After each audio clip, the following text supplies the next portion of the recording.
Hello दोस्तों, welcome to zero IAS में आपका स्वागत है दोस्तों। हम लोग मृणाल सर का इकोनॉमी कर रहे थे, तो पार्ट 24 तक हम लोग कर चुके हैं। उसका प्लेलिस्ट भी मैंने बना दिया है, ठीक है। तो ये जो इकोनॉमी का कोर्स है दोस्तों, वो आपके यूपीएससी प्रीलिम्स जो 2023 का में होने वाला है 28 मई को, उसके लिए भी ज़रूरी है। साथ ही साथ ईपीएफओ में जो जीएस का पोर्शन आता है दोस्तों, टोटल हमें 120 क्वेश्चन आता है ईपीएफओ में, ठीक है। उसमें से 50 से 60 क्वेश्चन आपका जीएस का आता है, और जीएस में आपका इकोनॉमी एक इंपॉर्टेंट कंपोनेंट है। तो ये कोर्स आपको इकोनॉमी के तैयारी के लिए बहुत इंपॉर्टेंट है, जो आपका ईपीएफओ में भी आएगा और प्रीलिम्स में भी आएगा। बिना इकोनॉमी का अपना तो ईपीएफओ निकाल पाएंगे, ना ही यूपीएससी का प्रीलिम्स निकाल पाएंगे, ठीक है। तो आपके लिए ये कोर्स बेहद ज़रूरी है देखना, ठीक है। आप एक बार देखिए, आपको बहुत मज़ा आएगा। इस लेक्चर को प्रेजेंट कर रहा हूँ मैं, मेरा नाम राहुल बरनवाल है दोस्तों। मैं ईपीएफओ में एक सिलेक्टेड ऑफिसर हूँ। साथ ही साथ मैंने यूपीएससी का मेंस को 2020 में और यूपीपीसीएस के मेंस को 2021 में दिया है दोस्तों। ये कोर्स आपका हिंदी और इंग्लिश दोनों में है। इसका पीडीएफ मैं आपको टेलीग्राम चैनल पे प्रोवाइड कर दूंगा, जिसका लिंक मैं इस वीडियो के डिस्क्रिप्शन बॉक्स में जो है जाके देख सकते हैं, और उस वहाँ पे पीडीएफ प्रोवाइड कर दिया गया है, तो आप वहाँ से डाउनलोड करके पढ़ सकते हैं, ठीक है। सबसे पहले लेक्चर देखिए, फिर उसके बाद आप नोट्स पढ़िए, ठीक है। तो चलिए, तो देखिए दोस्तों, ये मृणाल सर का पीडीएफ है। टोटल इसमें 1000 पेज के आसपास है। इसका मैंने 600 से ऊपर पेज पढ़ा दिया है, मतलब 80% सिलेबस मैं कवर कर दिया, जिससे क्वेश्चंस आते हैं दोस्तों। बाकी के जो 20% जो क्वेश्चंस हैं, जो प्रीलिम्स में आपके आएंगे, 20% क्वेश्चन जो आपका इकोनॉमी पोर्शन से आएगा, वो हम लोग धीरे धीरे करके कंप्लीट कर देंगे, ठीक है। लेकिन जो मेन पोर्शन था मैंने आपको पढ़ा दिया है। तो मैंने आपको 611 पेज तक दोस्तों पढ़ा दिया है, ठीक है। आज हम लोग 612 पेज से करेंगे, ठीक है। तो देखिए, 611 पेज तक आपको मैंने पढ़ा दिया है, ठीक है। आज हम लोग 612 पेज को करेंगे दोस्तों, ठीक है। चलिए, यहाँ तक मैंने आपको बता दिया था दोस्तों। आज हम लोग यहाँ से पढ़ेंगे, ईज ऑफ डूइंग बिजनेस से शुरू करेंगे, ठीक है। बहुत जल्दी जल्दी करेंगे और समझाते हुए आपको चलेंगे। देखिए, ease of doing business report जो है वर्ल्ड बैंक जारी करता था, ठीक है। टोटल इसमें 10 पैरामीटर था, और 2019 में जो रैंकिंग आई थी 20 में, उसमें टॉप पे था न्यूजीलैंड, ठीक है। और इंडिया जो था 63 पोजीशन पे था। वर्ल्ड बैंक इसको बोल रहा है कि अब हम इस रिपोर्ट को पब्लिश नहीं करेंगे, क्योंकि चाइना जो है अपना डाटा जो देता है वो बहुत गलत देता है, ठीक है। तो टोटल 10 पैरामीटर है, बस पैरामीटर का नाम याद कर लो कि किस आधार पे वो रैंकिंग देता है। तो क्या क्या पैरामीटर है? स्टार्टिंग के बिजनेस को स्टार्ट करने का, कंस्ट्रक्शन परमिट, मतलब जो निर्माण से संबंधित जो परमिट लेना था उसको लेके, बिजली को लेके, प्रॉपर्टी को रजिस्ट्रेशन को लेके, लोन को लेके, माइनॉरिटी इन्वेस्टर को प्रोटेक्ट करते हैं कि नहीं। माइनॉरिटी इन्वेस्टर मतलब दोस्तों 2 टाइप का इन्वेस्टर होता है, 2 टाइप का निवेशक होता है। तो वो निवेशक जो उस कंपनी में बहुत ज़्यादा इन्वेस्ट करता है, 50% से ऊपर, उसको हम लोग बोलते हैं मेजॉरिटी इन्वेस्टर, ठीक है। और जो इसका इन्वेस्टमेंट 50% से कम होता है, उसको माइनॉरिटी इन्वेस्टर बोलते हैं। तो इस पैरामीटर में ये भी है कि वो कंपनी जो है या वो देश माइनॉरिटी इन्वेस्टर को प्रोटेक्ट करता है कि नहीं। टैक्स से रिलेटेड पैरामीटर है। ट्रेडिंग अक्रॉस बॉर्डर से के भी ट्रेड होता है कि नहीं, मतलब इंडिया के बाहर कितना ट्रेड हो रहा है, इंडिया में कितना ट्रेड हो रहा है, वो सब भी देखता है। इन्फोर्सिंग कॉन्ट्रैक्ट मतलब जो भी अनुबंध होता है दोस्तों, एक सरकार का एक फैक्ट्री से या फैक्ट्री का बाकी लोगों से, तो वो देश कितना उसको मान रहा है या नहीं। रिजॉल्विंग इंसॉल्वेंसी मतलब जो दिवालियापन है उसको कितना रिजॉल्व कर पा रहा है कि नहीं। तो ये जो 10 पैरामीटर है, इसी के आधार पे वर्ल्ड बैंक जो है ease of doing business ranking तैयार करता है। टॉप पे है आपका न्यूजीलैंड था, मतलब आप नहीं को ज़रूरी है। ये पूछा है कि वर्ल्ड बैंक 2019 में रिपोर्ट जारी किया था, तो इंडिया का रैंकिंग किस चीज़ में इंप्रूव हुआ था। देखिए, 2018 का क्वेश्चन है, और जो है 19 में रिपोर्ट आया था 18 में ही, तो इसलिए पूछ दिया। अभी हमारे लिए काम का दोस्तों ये नहीं है, ठीक है। आप काट दीजिए इसको। फिर बोल रहे which is not a sub index of ease of doing business index. हमें रैंकिंग जानना ज़रूरत नहीं कि उसमें कितना इंडिया इंप्रूव किया था, वो क्या नहीं किया था। ये 2019 का क्वेश्चन है, 18 क्वेश्चन है, ठीक है। लेकिन इसका इंडेक्स में कौन कौन पैरामीटर है वो बहुत इंपॉर्टेंट है। जैसे maintenance of law and order कहीं था दोस्तों? नहीं था। टैक्सेस था। प्रॉपर्टी का रजिस्ट्रेशन था। कंस्ट्रक्शन परमिट था। ये प्रीलिम 2020 का क्वेश्चन है। मतलब maintenance of law and order हम लोगों ने कहीं नहीं पढ़ा, तो यही पूछा कि क्या नहीं था। इसमें कहीं भी लिखा हुआ है क्या लॉ एंड ऑर्डर का मेंटेनेंस? नहीं लिखा है ना। अगला देखते हैं, ये सब काम का नहीं है दोस्तों। उसी तरह भारतीय राज्यों का ईज ऑफ डूइंग बिजनेस होता है। एक तो हो गया ईज ऑफ डूइंग बिजनेस पूरे वर्ल्ड का, जिसको वर्ल्ड बैंक जारी करता था, बंद कर दिया। अब उसके बाद भारतीय राज्यों का होता है ईज ऑफ डूइंग बिजनेस, जिसको बोलते हैं BRAP रैंकिंग, ठीक है। इसको कौन जारी करता है? तो वर्ल्ड बैंक की मदद से जो हमारा कॉमर्स मिनिस्ट्री है, मंत्रालय है, वाणिज्य मंत्रालय, उसके अंदर जो एक संस्था है department of industrial promotion and internal trade, जो आपका IPR से रिलेटेड मुद्दे को देखती है, वही जारी करती है BRAP रैंकिंग, ठीक है। टॉप पे है आंध्र प्रदेश। उसके बाद इकोनॉमिक फ्रीडम ऑफ इंडिया, कि किसी भी देश में आर्थिक स्वतंत्रता कितना है, उसके आधार पे एक संस्था जिसका नाम है फ्रेजर इंस्टीट्यूट, जो कनाडा की है, वो रैंकिंग देती है। ठीक है, अब याद रखिएगा इकोनॉमिक फ्रीडम ऑफ इंडिया कौन जारी करता है? फ्रेजर इंस्टीट्यूट, जो एक तरह का नॉर्मल सा संस्था है। उसके बाद 2020 में बजट के लिए क्या किया गया? काम का इंपॉर्टेंट नहीं है 22 में। ठीक है, ये सब काम का नहीं है, ये सब काम का दोस्तों नहीं है। ठीक है, ये सब काम का नहीं है। फिर याद रखिएगा इन्फोर्सिंग कॉन्ट्रैक्ट पोर्टल, मतलब कॉन्ट्रैक्ट समझ गए, अनुबंध होता है। तो एक पार्टी का दूसरे पार्टी या एक बिजनेसमैन का दूसरे बिजनेसमैन के साथ या सरकार के साथ जो अनुबंध होता है, उसको लागू करवाने के लिए एक पोर्टल बनाया गया है, जो और ये जो कि केस वेस से रिलेटेड है, न्याय से रिलेटेड है, जिसको डिपार्टमेंट ऑफ जस्टिस, जो मिनिस्ट्री ऑफ लॉ है, उसको ये किया है। इस पोर्टल की मदद से आप दिल्ली, मुंबई, बेंगलोर और कोलकाता, ये जो 4 महानगर हैं, ठीक है, या शहर हैं बड़े बड़े, उसमें जितने भी कॉमर्शियल कोर्ट या सिविल कोर्ट है, वहाँ पे केस का क्या स्टेटस है वो आपको जान सकते हैं। इसके अलावा कॉमर्शियल लॉ क्या क्या है अलग अलग पर्पज़ के लिए, वो आप जान सकते हैं इस पोर्टल की मदद से। ठीक है, समझ गए।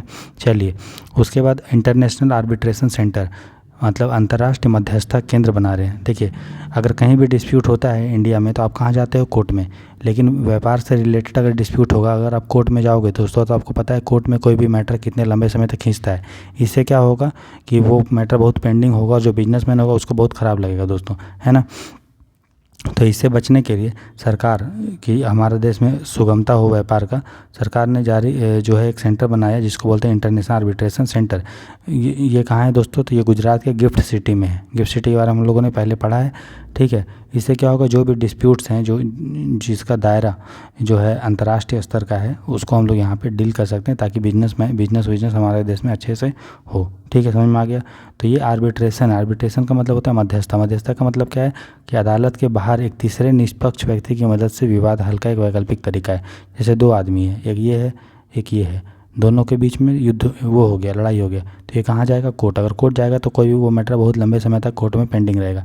इसलिए ये किसी तीसरे आदमी की, जो एक इंडिपेंडेंट है ना, तो इसको इससे मतलब है ना इसको इससे मतलब, ये इंडिपेंडेंट आदमी, इसके पास जो है जाएगा ही, और ये भी अपना मैटर रखेगा इसके पास, ये भी अपना मैटर रखेगा इस आदमी के पास, फिर ये आदमी जो है फैसला देगा।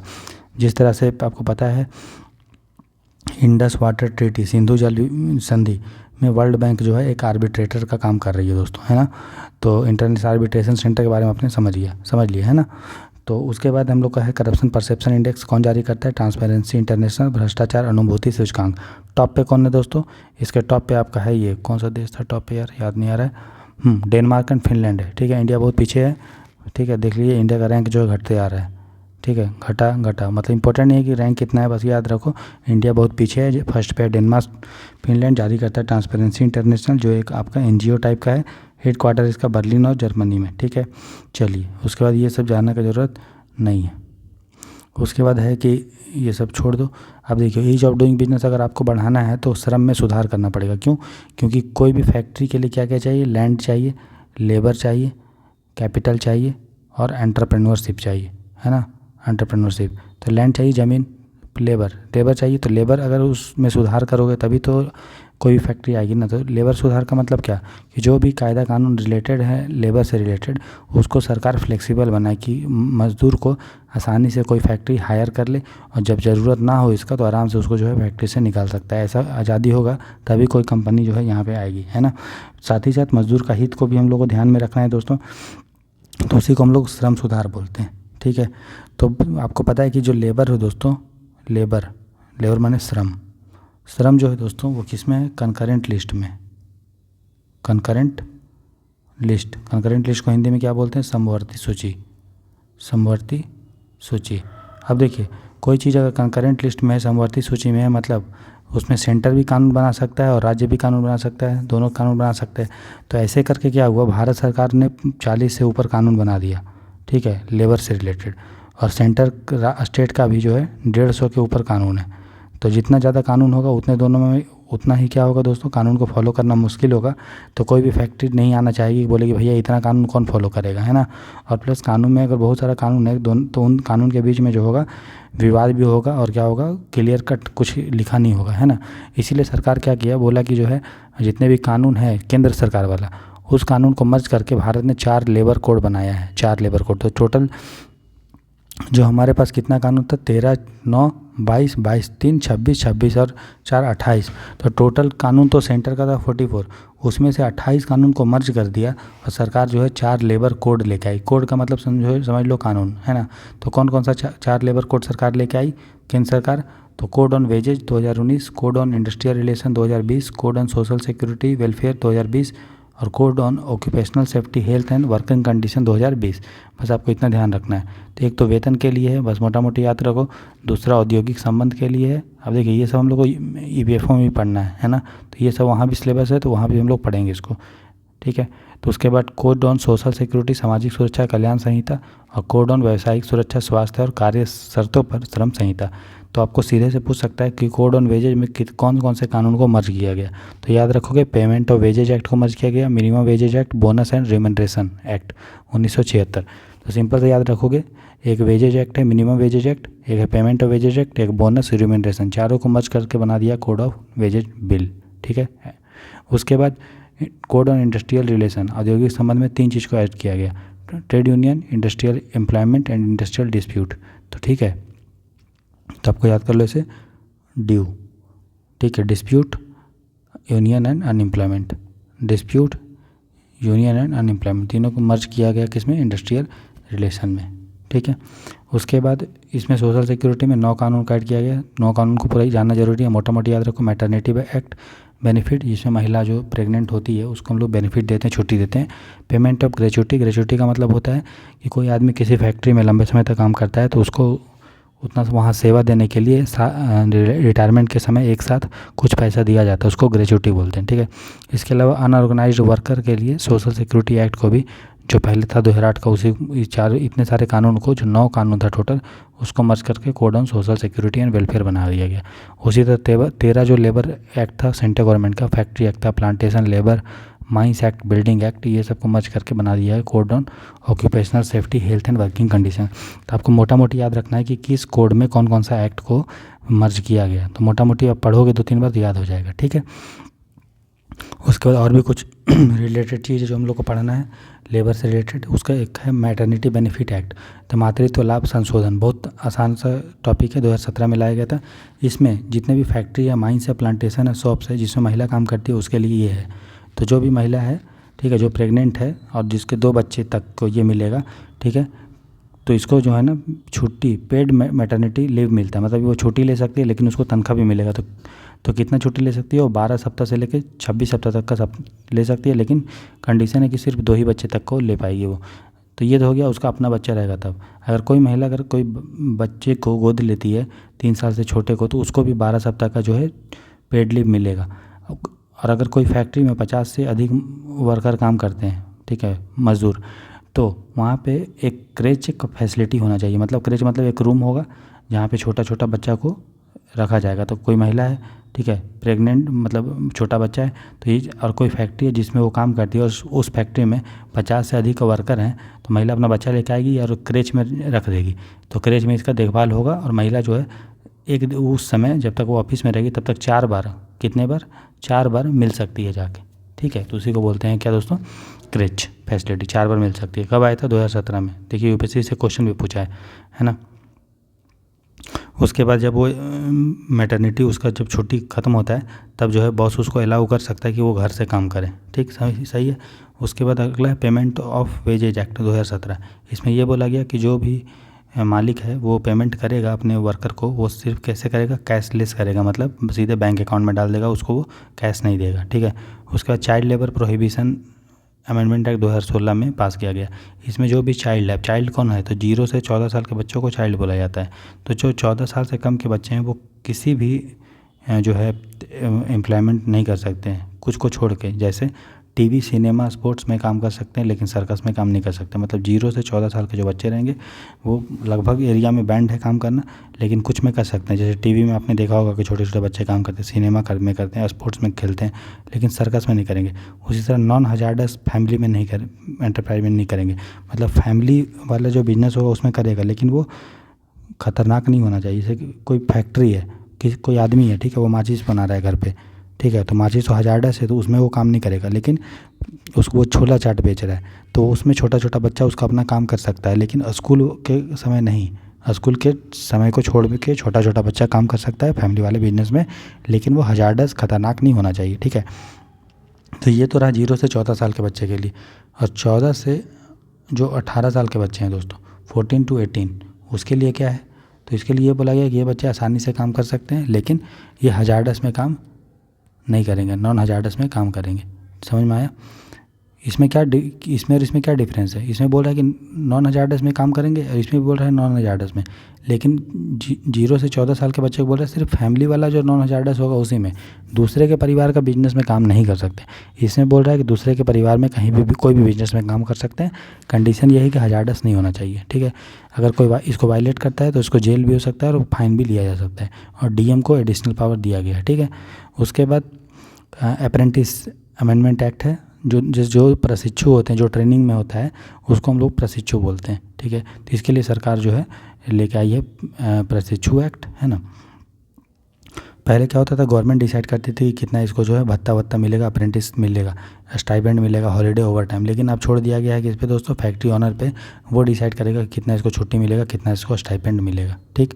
तो पहले ये था कि अगर ये फैक्ट्री ऑनर नहीं मानेगा कि कितना उसको देना चाहिए और उससे कम दिया तो उसको जेल हो जाता था, लेकिन मोदी गवर्नमेंट आया तो जेल अब हटा दिया गया, आपको सिर्फ उसको फ़ाइन लगेगा। सही बात है, या छोटे छोटे काम के लिए उसको जेल नहीं होना चाहिए ना, तो ये चीज़ है। उसके बाद देखिए क्वेश्चन पूछा था 2019 में पूछा था मैटरनिटी बेनिफिट एक्ट से रिलेटेड, बोल रहा है which of the following statement is or correct regarding the maternity benefit amendment act 2017, prelims 2019 में पूछा गया था, ठीक है।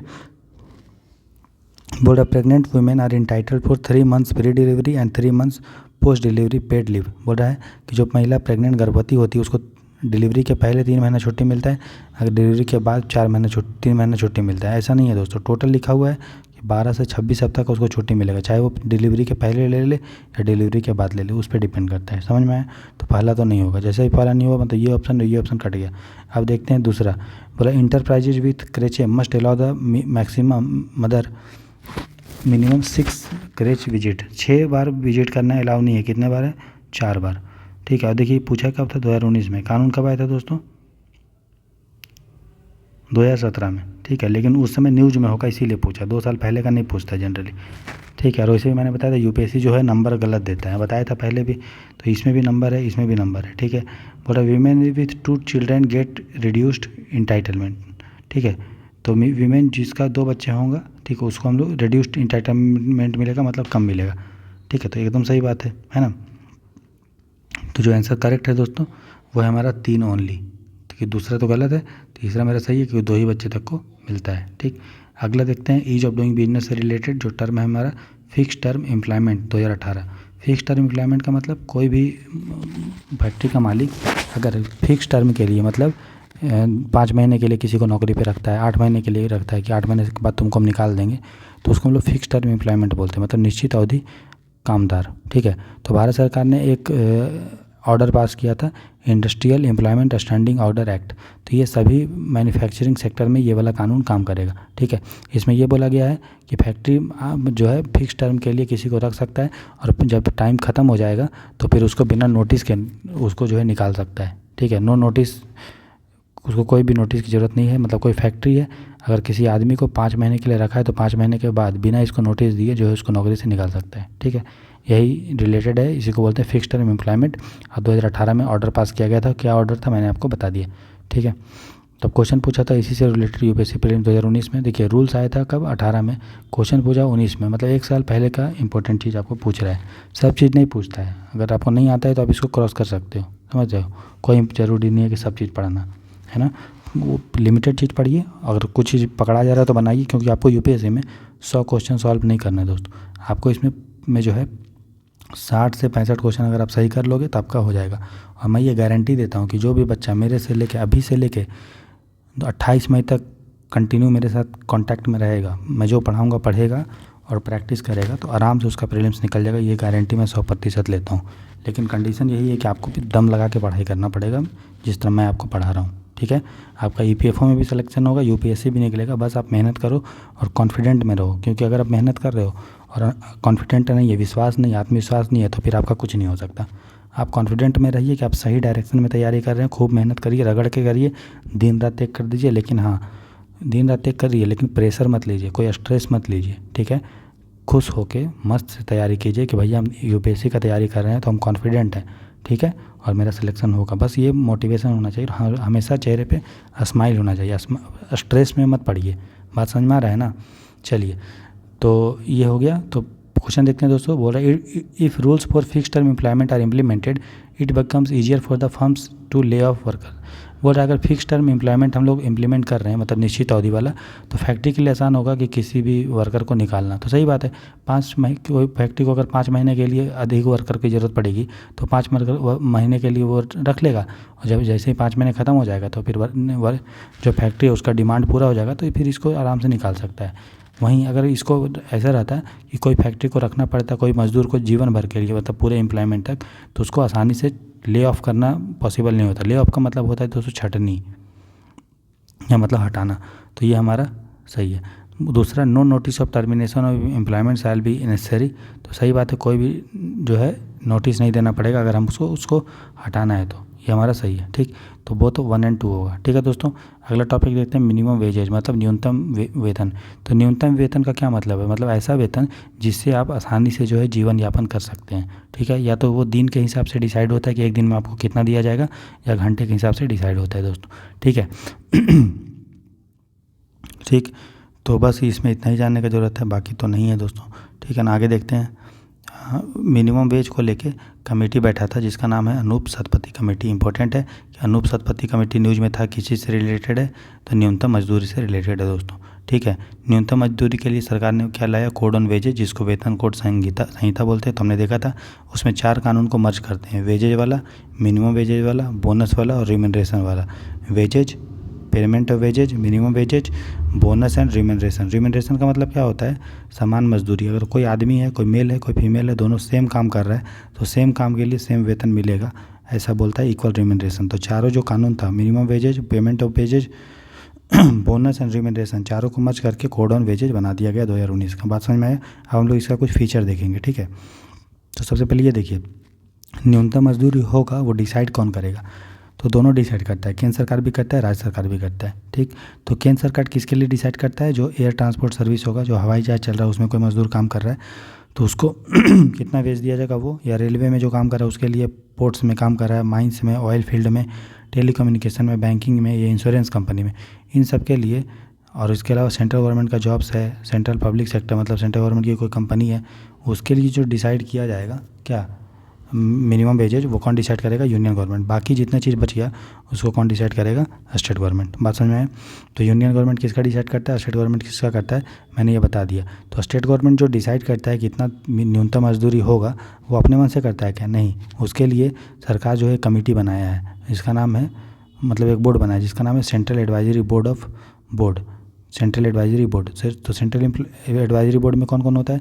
एक होता है मालिक, फैक्ट्री का मालिक का प्रतिनिधि, एक होता है मजदूर का प्रतिनिधि, और कुछ होते हैं एक्सपर्ट्स। ठीक है, और 5 राज्यों के प्रतिनिधि होते हैं। तो एक सरकार जो है, केंद्र सरकार एक सेंट्रल एडवाइजरी बोर्ड बनाता है जिसमें मालिक के प्रतिनिधि होते हैं, मजदूर के भी प्रतिनिधि होते हैं, कुछ एक्सपर्ट्स होते हैं, और 5 जो है राज्यों के प्रतिनिधि होते हैं। ठीक है, तो जो भी सेंट्रल एडवाइजरी बोर्ड सलाह देता है उसी के सलाह के आधार पर जो सेंट्रल गवर्नमेंट होती है वो फ्लोर वेज फिक्स करती है। फ्लोर वेज मतलब न्यूनतम वेज, फ्लोर वेज मतलब न्यूनतम वेज, इससे रिलेटेड आपको वेज नहीं, इससे कम आपको वेज नहीं देना है।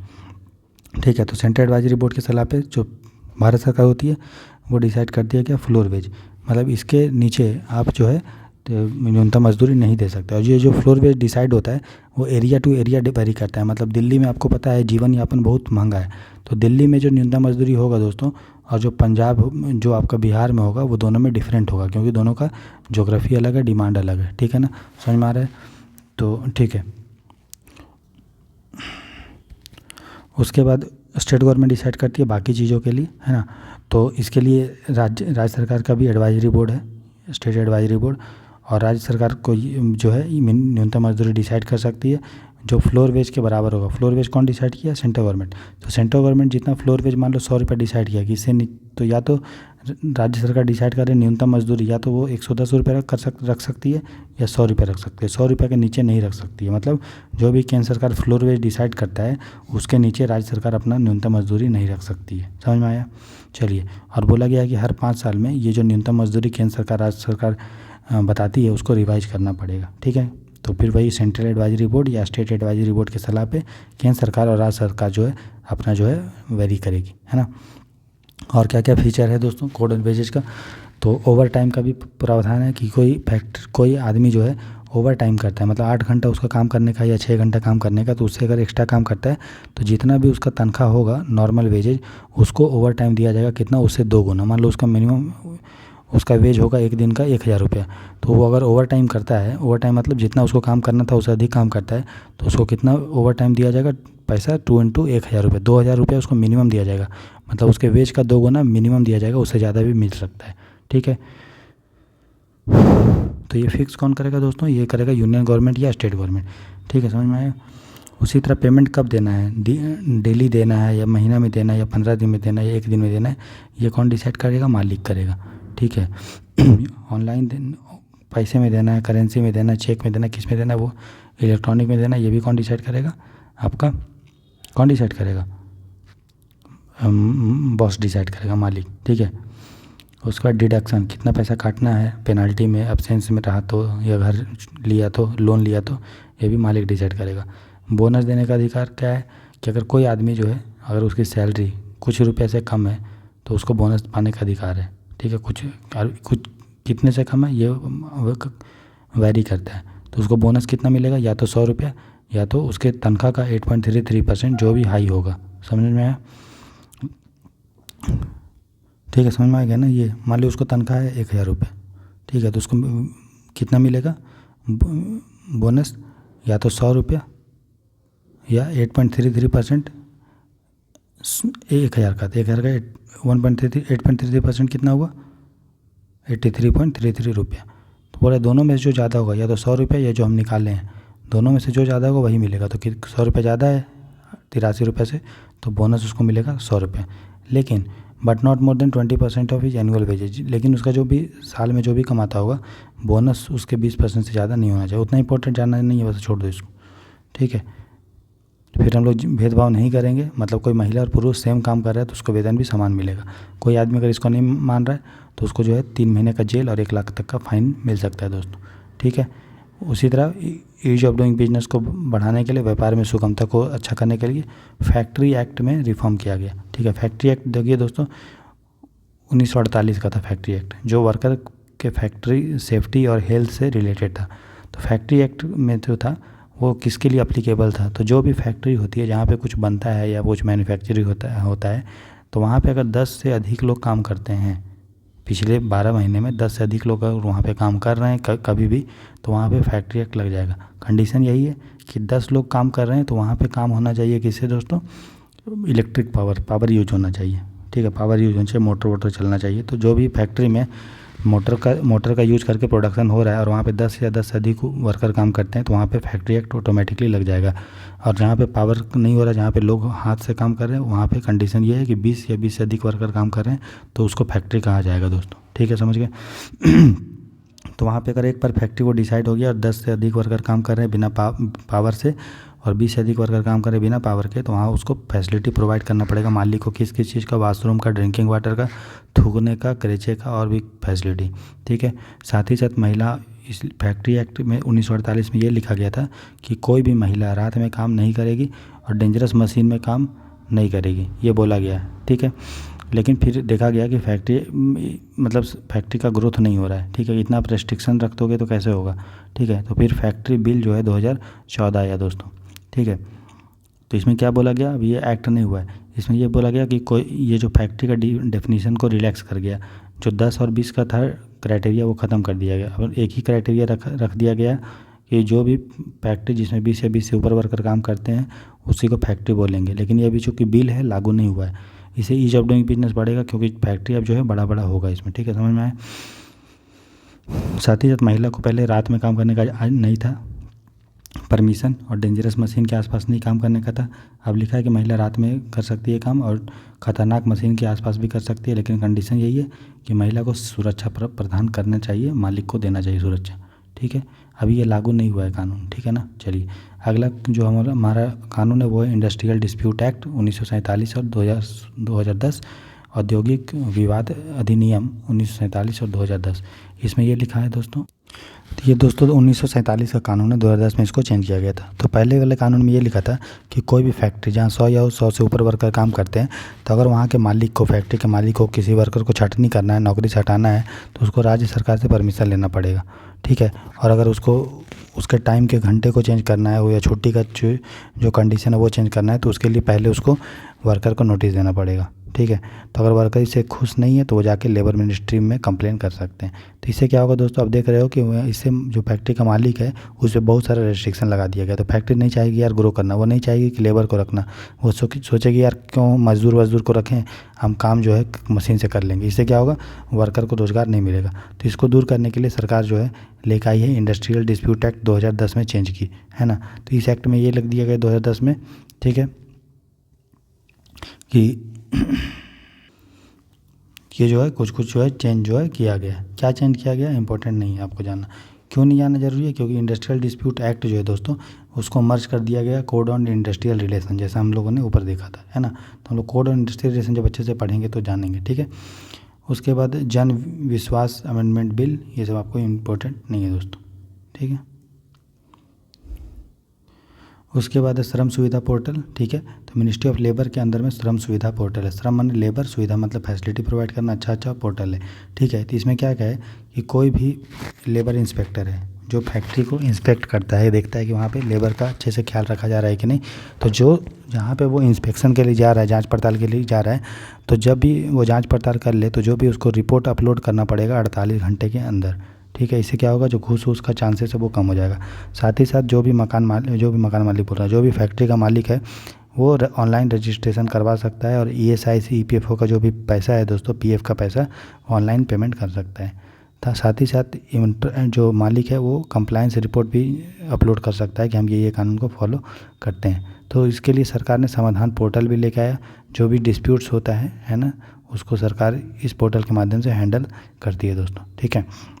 अब हम लोग देखेंगे अगला में वर्कर का टाइप, जो अलग अलग वर्कर के टाइप होते हैं। अनऑर्गेनाइज वर्कर कौन होते हैं, असंगठित क्षेत्र वाले।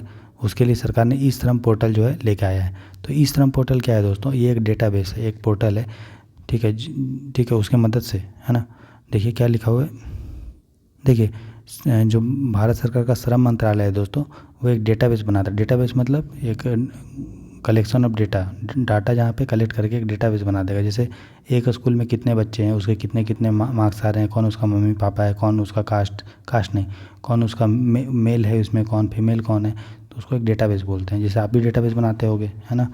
चलिए, तो ये जो डेटाबेस में है उसमें जो है रजिस्ट्रेशन हुआ है 38 करोड़ जो असंगठित क्षेत्र के जो वर्कर हैं वो इसमें कवर हैं।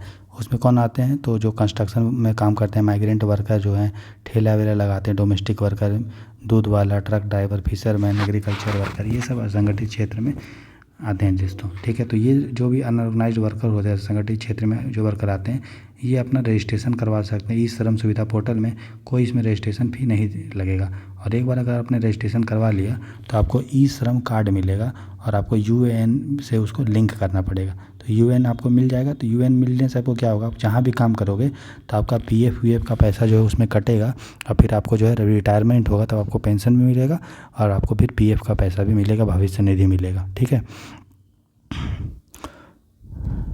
ठीक है, तो उसको अलग अलग सोशल सिक्योरिटी जो स्कीम होता है उसमें वो यूज कर सकता है दोस्त, ठीक है। तो इस श्रम सुविधा पोर्टल में अगर आप जो भी वर्कर रजिस्टर हैं उसको अगर वो डिसेबल हो जाता है, पार्शियल मतलब थोड़ा डिसेबल होता है, आंशिक विकलांगता, तो उसको 1 लाख मिलता है। और उसका डेथ अगर बाई चांस हो जाता है तो 2 लाख रुपये मिलता है दोस्तों, ठीक है। तो उसके बाद हम लोग नेक्स्ट लेक्चर में जो आज ही आएगा उसमें इसके बाद का कंटेंट पढ़ेंगे, ठीक है। तो आप देख रहे थे जीरो IAS, चैनल को शेयर करें, सब्सक्राइब करें दोस्तों। मिलते हैं नेक्स्ट लेक्चर में। God bless you.